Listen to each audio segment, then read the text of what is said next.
مشاورت سے عالمی سطح پہ جو لوگ یہ کہتے ہیں کہ نہیں، دیکھیں عالمی اسلامی تحریکیں جو ہیں وہ اس کی حامی ہیں، خود OIC بھی اس کی حامی ہے. یعنی اب ہمیں اولاً سب سے پہلے اپنے گھر کو ٹھیک کرنا ہے، مقبوضہ کشمیر کے اندر، آزاد کشمیر کے اندر.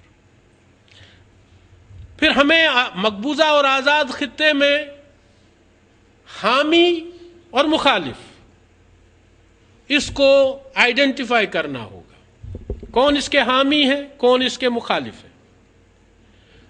پھر مخالف جو ہیں ان کو حامی بنانے کی حکمت عملی اختیار کرنی ہوگی، ڈیوائز کرنی ہوگی، وہ بنانی ہوگی، وہ اسٹریٹجی، ان کو کیسے ہم اپنا ہم نوا بنائیں. ہندوستان کے اندر سے ایک لابی ایسی کیسے پیدا کی جائے جو وہاں کی حکومت پر بھی دباؤ بڑھا سکے کہ وہ جموں و کشمیر کے اس مسئلے کو حل کرنے میں کردار ادا کرے.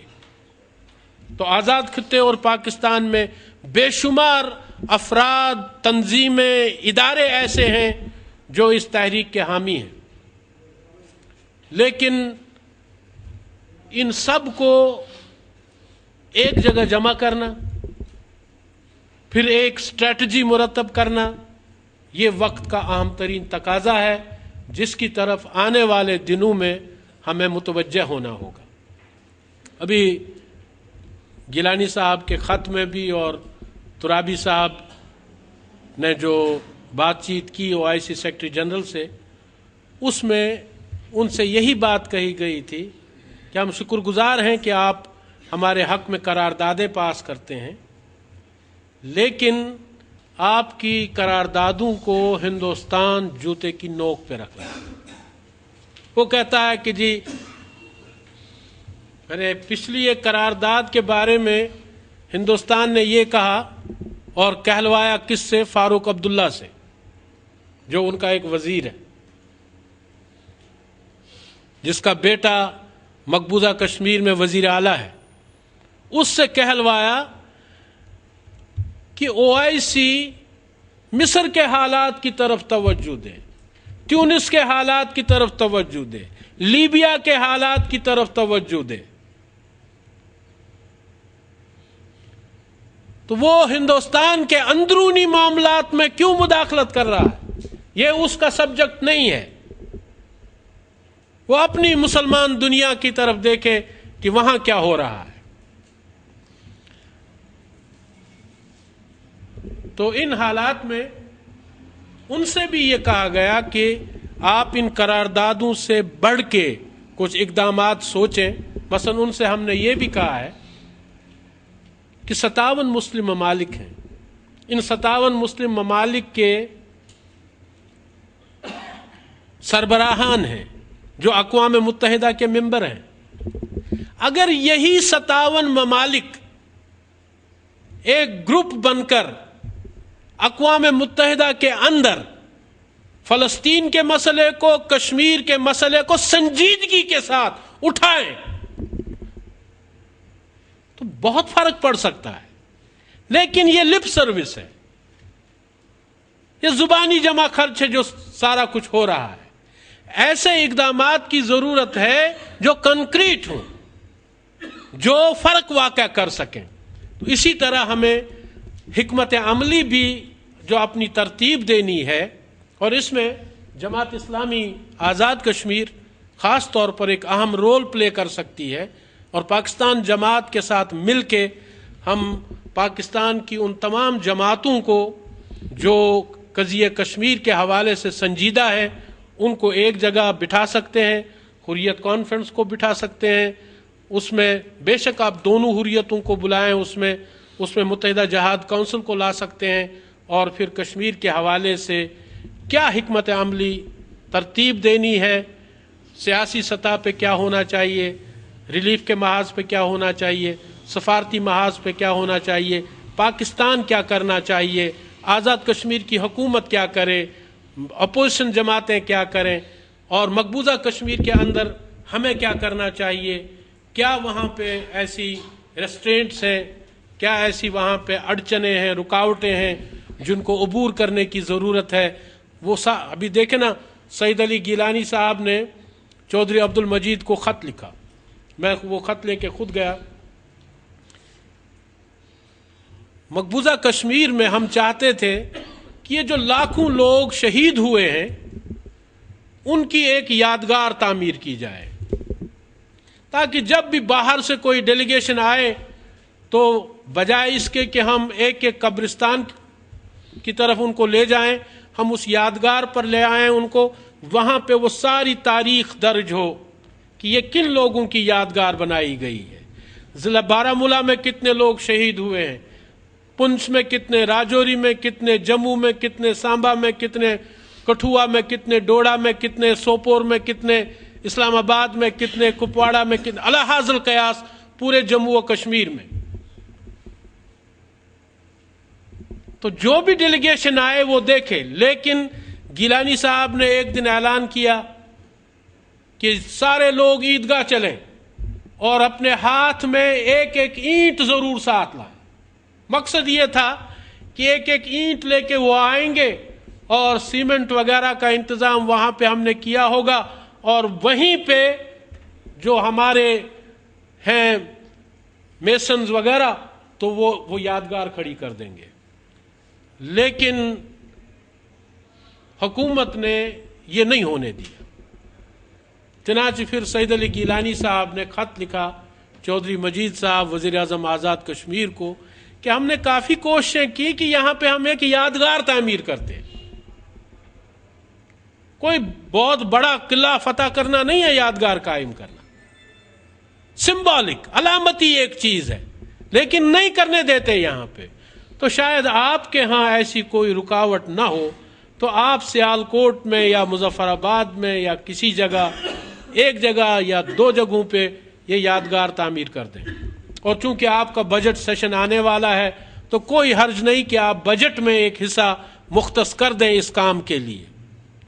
تو میں جب وہ خط دے کر واپس آیا، انہوں نے وہیں پہ مجھ سے کہا کہ بالکل بجٹ میں بھی اس کے لیے حصہ مقرر ہوگا، بلکہ میں اس کے لیے ایک بندے کی بھی ڈیوٹی لگا دوں گا. پھر اخبارات میں آیا کہ چودھری لطیف اکبر صاحب کو اس کمیٹی کا سربراہ مقرر کیا گیا ہے جو دنیا کے مختلف ڈیزائنز جو ہیں یادگاروں کے، وہ ان میں سے کسی ایک کو چوز کریں گے اور پھر سیالکوٹ اور مظفر آباد میں اس طرح کی یادگار بنائی جائے گی.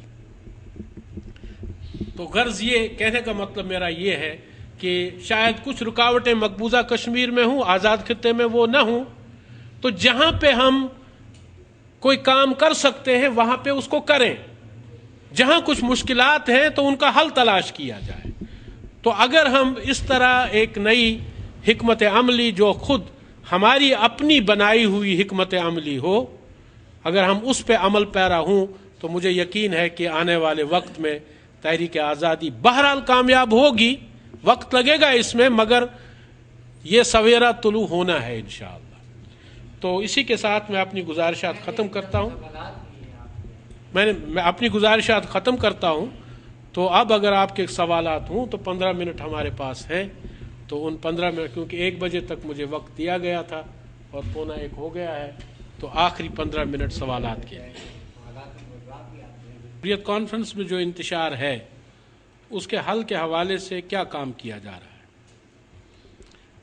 اس حوالے سے کوششیں جاری ہیں، مقبوضہ کشمیر کے اندر بھی اور آزاد خطے اور پاکستان میں بھی. خود حکومت پاکستان بھی اس انتشار کو ختم کرنے کے لیے کوششیں کر رہی ہے. تو لیکن جیسا میں نے پہلے عرض کیا کہ ہندوستان کی یہ کوشش ہے کہ وہ عوامی محاذ کو یا سیاسی محاذ کو منظم نہ ہونے دے. اس کی خواہش یہ ہے کہ وہ دنیا کو تحریک آزادی کا صرف عسکری چہرہ دکھائے. اور اس میں بھی وہ یہ کرے. آپ کو شاید یاد ہو کہ ماضی میں بھی حزب المجاہدین نے کوئی کارروائی کی تو ہندوستان کے میڈیا نے کہا کہ لشکر طیبہ نے اتنے ہندوستانی فوجیوں کو مار ڈالا. وہ ایسا کیوں کرتے تھے؟ وہ یہ ظاہر کرنا چاہتے تھے یا یہ باور کرانا چاہتے تھے کہ مقبوضہ کشمیر میں جو عسکریت ہے یہ کشمیریوں کی نہیں ہے، بلکہ یہ پاکستان سے آئے ہوئے در اندازوں کی ہے. جو ان کے الفاظ میں در انداز آئے ہوئے ہیں، انفلٹریٹرز آئے ہوئے ہیں. اب اس کے لیے انہوں نے اپنے میڈیا کو بھی استعمال کرنا تھا اور جتنا کچھ بیرونی محاذ پہ، سفارتی محاذ پہ بھی وہ یہی کچھ کرتے تھے. ہم جنیوا جاتے تھے تو وہ وہاں پہ ہم کتابوں کے انبار دیکھتے تھے جس میں